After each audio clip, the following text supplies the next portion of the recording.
Hey there, hi, welcome to the channel. I am Garrett and thank you for spending some time with me today because in this video, I am answering those questions you have for me all about shopping for your living room. No, this is not the sales pitch video. These are tips for you to keep in mind as you go out there while you're looking for things and you are sourcing for your living room, whether it's furniture, decor, accessories, I've got your back. And the first thing we have to talk about is the sofa. That's what I would call the hero piece of the room because you're going into the living room to sit on the sofa, okay? Like you're living in the living room on the sofa and it's got to be a good piece, but it depends on what style you're after and what usage you want that space to have.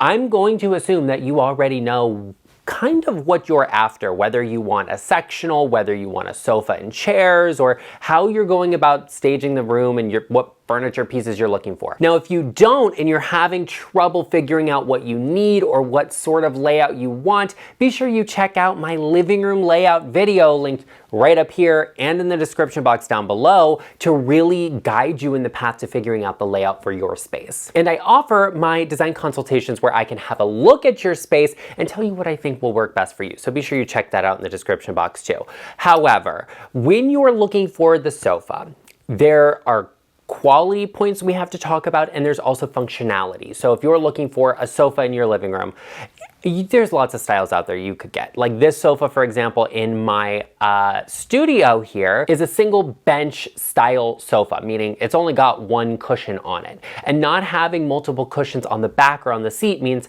it's not gonna shift around, they're not gonna get messed up and look messy. And that's nice not to have a disheveled look. But if you want something that's really comfortable and you're gonna sink into and is really soft, then you want more cushions on the sofa. And that's something to keep in mind. I also will say that people love sectionals, okay? Whether it's a living room or a family room, you know, people love sectionals because they're comfortable, they're informal. If you've got a lot of family, you've got kids, you have a lot of dogs and maybe even cats, I don't know. Sectionals are great because they seat a lot of people. But one thing to remember, you have to keep in mind when it comes to a sectional and drives me crazy is when sectionals do not connect. The individual pieces, like a modular style sectional, the pieces have to have some sort of connection. Sometimes it's like a little hook or a little clasp that connects together, and that's really gonna save you because otherwise the sofa will spread and slip apart and you'll have gaps in it. Like if you're laying between two pieces, that one's gonna move. If the dog jumps on it, it's gonna slide back a little bit and it drives me absolutely crazy. Here's a little pro secret designer hack and tip if you already have a modular sectional, zip ties. Zip ties around the feet actually will help hold it in place. It's a little bit difficult to put on there and do, but once you get the hang of it, you get it done, it's like, you know, next level. The sofa will stop slipping apart. It'll change your life entirely, and it's something to look out for and consider in your home. When it comes to the quality of sofas, there's a lot of information out there. Like, you know, we have the really viral, completely down-filled sofas, which are great, but always look disheveled. And then you have, you know, foam sofas that have foam cushions, but then they can kind of get messed up and they're less comfortable. I always like to see cushions on a sofa be a down-wrapped foam core. Get your mouth around all of those syllables right there. A down-wrapped foam core. It's the most comfortable and it holds its shape the best, and it actually has a lot more longevity than either or. Feathers don't tend to poke through the sofa at all, and so that's really great. It also is not just a really firm, kind of stiff foam sofa. So that's something to keep in mind also. Here's a few things I want you to keep in mind, notes I want you to take when you are out furniture shopping. Number one is the fabric choice you make and the actual material and finish of it. Something like boucle is not gonna be great for your living room where kids, where it's getting used all of the time. That's a little bit more of a delicate fabric. I have that in my studio and it works out well because this sofa doesn't get a lot of wear and tear. So you might wanna look for a performance fabric, something that has a linen-like look and feel to it. You may even want to look for a velvet. A performance velvet could be beautiful. Something that's easy to maintain and take care of. Like a velvet, for example, I say that because like dog hair does not get into the pile of the fiber. It sits on top. Really easy to clean and dust and take care of. So that's something to think about, lifestyle and the fabric you're choosing. Also, what I would recommend you ask about when you are looking for a sofa is the spring system and the double rub count. The spring system basically is the support the sofa has. If you can find an 8-way hand-tied spring system, that's amazing, but you will spend thousands and thousands of dollars. So something like a sinuous coil, that's fine. But when it comes to the double rub, that's an indicator of the quality of fabric. So something like 2,000 double rubs is nothing, okay? And a double rub is a wire brush taken back and forth. And so if you find something that has a low double rub count, like 8,000, 10,000, it's probably not gonna be durable enough for your living room. You want 20,000 double rubs on that fabric to really, really stand up against, you know, anything you throw at it. That's a sofa that has a lot of longevity, so be sure you're on the lookout for those specifications. And if you are looking at a sofa or you're trying to figure out the layout of your living room or any of those needs, I am at your service. You can always book a one-on-one consultation with me using the link in the description box down below, or going to intro.co/GarrettLeChic for any and all of your design and decorating needs. I'm here for you. A big, big design mistake I see people make, and my clients make all of the time, is when it comes to accent chairs in a living room. I don't like a furniture set. That's just not my thing. I think the scale of the smaller pieces is off in comparison to a larger piece. Like, the sofa should be bigger than the scale of an accent chair. But an accent chair has to have balance. Otherwise, it will look teeny, small, shrunken, like a children's piece of furniture, which is fine if the children are using it. But if you're looking for an accent chair that is going to add some elegance, some glamour, some grace into your space, you need to find one that has the correct scale. So when I'm looking for an accent chair, I'm looking for the seat height and I'm looking for the back height. That's going to be a good indicator of scale, and it's going to allow me to make sure it works with my sofa. So I want them to appear to have the same proportions or dimensions or visual weight. That's what I mean by scale. So I'm looking for something that has the same back height. That way I get one like layer, one line across the space, a visual boundary. Like, this is where the top of the furniture stops. And I'm looking for something that has the same seat height. That way it's just comfortable all around. I don't want something that has a real low seat height that's uncomfortable for someone has a difficult time getting up. And I don't want something that has a much higher seat height, because then I'm gonna feel like I'm shrunken down and somebody else is like, you know, statuesque sat there. Like, it doesn't make any sense. I don't like that. So be sure you're considering it. Okay, let's talk about those coffee tables, because that's a big place you really need to give consideration to, and something I find a lot of my clients get stuck on.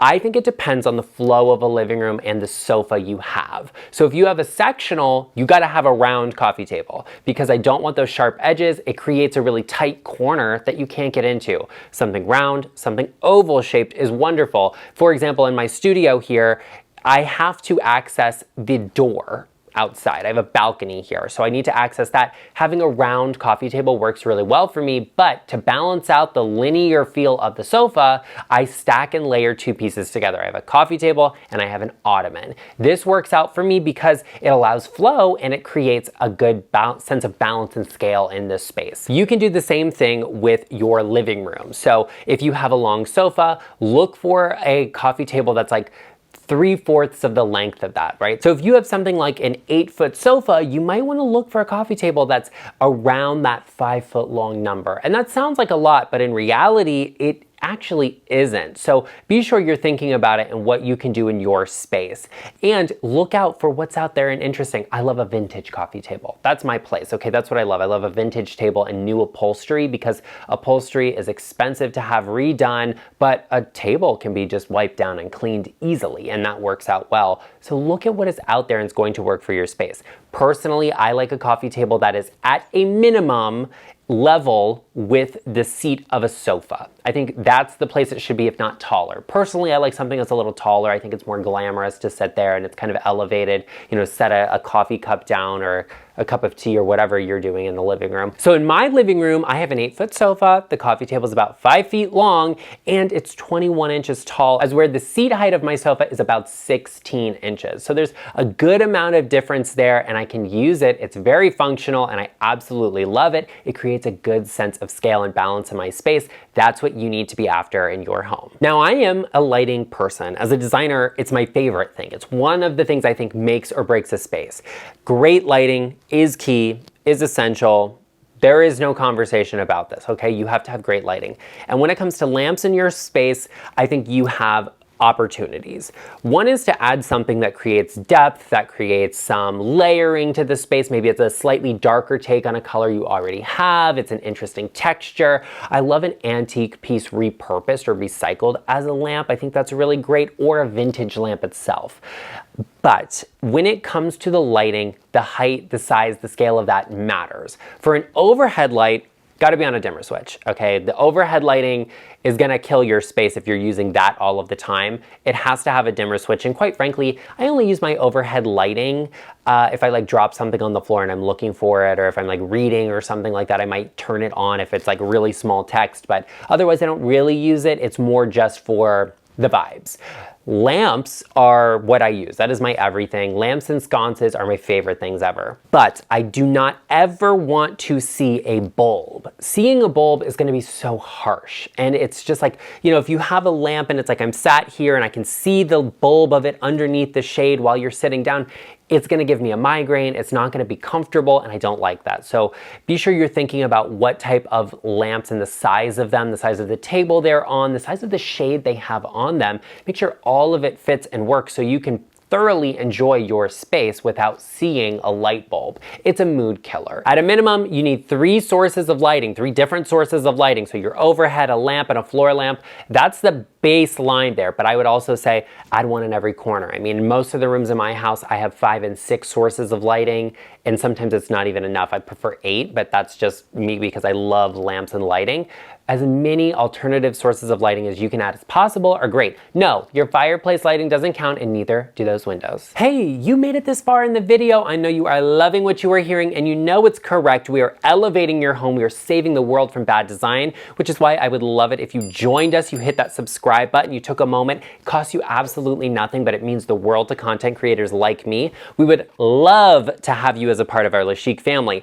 And to all of our Le Chic family members, you have been showing up in the first hour video. In the first hour a video comes out and it is working. We are battling, we are challenging, and we are defeating YouTube's algorithm, and I'm so incredibly grateful for that. A huge thank you and a shout out to all of our Le Chic family members. Oh, love you so much. And be sure to help me out further and hit that thumbs up button right there on the screen to give this video a like. Let's talk about rugs, because there's a lot of information out there and there's a lot to consider. When it comes to rug size, there are 1,000,001 pieces of advice out there. I don't think you need to hear all too much of that, but really quickly, get something that either extends 3/4 of the way under all of the pieces of furniture, your sofa, chairs, whatever, and also consider something where all of your furniture sits on it. If I have a sofa and chairs that are floating in a living room, I want them to sit on top of the rug. But if the sofa has its back to the wall, I only want the rug to extend 3/4 of the way underneath it. That's something to remember. You can also go way oversized. That's something designers love,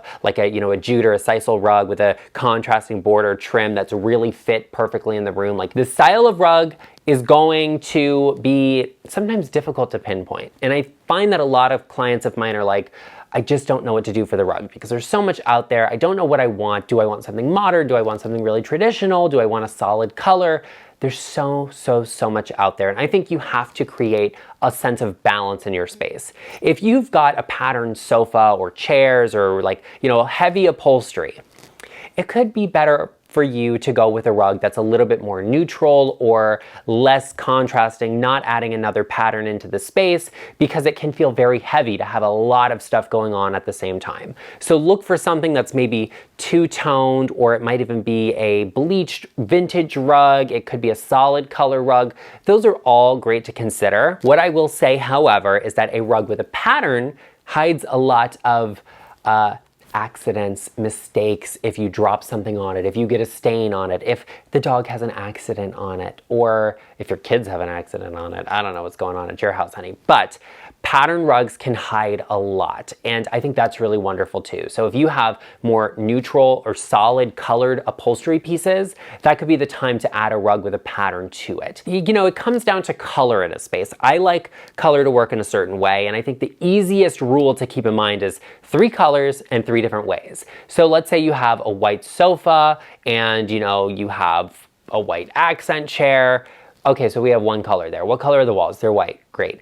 we need to add something into the space. We need to add some warmth. So that's a great place for the rug to have that, and maybe there's a reference point on the drapes, and maybe you have an accent pillow in that color. And then we need a third accent color. Maybe it's a pop of pink. We do a floral, we do a patterned pillow, and a piece of artwork. 3 colors in 3 ways. And I think that creates a really good sense of layering in your space. Look for a rug that has the majority in that color. Great places to find rugs are shops that are local to you. Sometimes they are willing to make you a great deal. I love Etsy too. There's a lot of great rugs on Etsy, and if you see something you like, don't be afraid to message the seller and ask them if they have something similar in a different size or what colors you're after, and they're more than happy to help you out. Next, we have to talk about soft furnishings, because this is where you really create cohesivity and color, and you can really tie things together. And soft furnishings means something that is soft, like a pillow, like drapes, like a throw blanket. These are great places to look for, texture, to look for color, to look for interest. And I think that's really wonderful. Here's an example. That great vintage rug I showed you, it has white and it has a beige tone in it. Look who I have here. This is a Kelly Wearstler fabric. It's a custom pillow, but it's got those same tones in it. So I'm creating connection to that rug through these. Even though that rug is mostly blue, it's still got some of these neutral tones in it. But these neutral tones also tie in with the color of the sofa and the walls, and that's really wonderful. And I'll throw an accent pillow on in a different color too, like a sapphire blue, once again, to create more of that reference point. Soft furnishings are a great way to make your home look more elevated, more expensive and luxurious through texture, but also through the fit. So when it comes to drapes, they've got to fit wonderfully and beautifully. I've talked about this so much. You can go back and watch pretty much any video, and I'm telling you how important drapery is, and I truly believe that. There are some great drapery options linked in my Amazon storefront. You can find that down below, and in there are some of my favorite sweaters and clothing pieces I wear, but also some of my favorite decor pieces that are accessible, affordable, but are very elevated in my opinion, and I love them, so be sure you check it out. Now let's talk about decor in your space, because people love decor, people love to buy decor and shop for decor. I'm not the biggest decor hoarder, and usually once I decorate something, I tend to just leave it that way, because once I've decided I like it, I like it.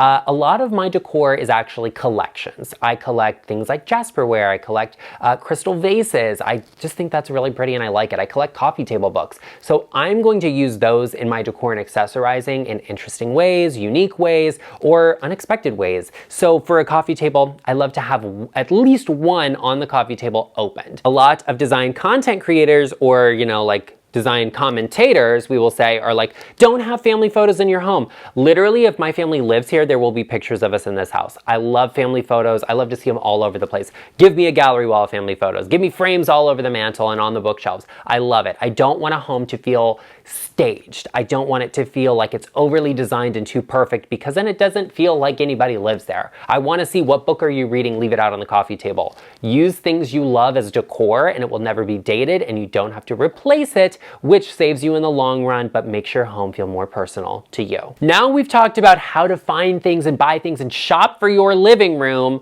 Let's talk about things that make your house look cheap, so you can avoid mistakes while you're out there shopping. Be sure you check out this video right over here, and I will see you over there. And if you're lucky, I won't see you on the mistakes list, but that's beside the point.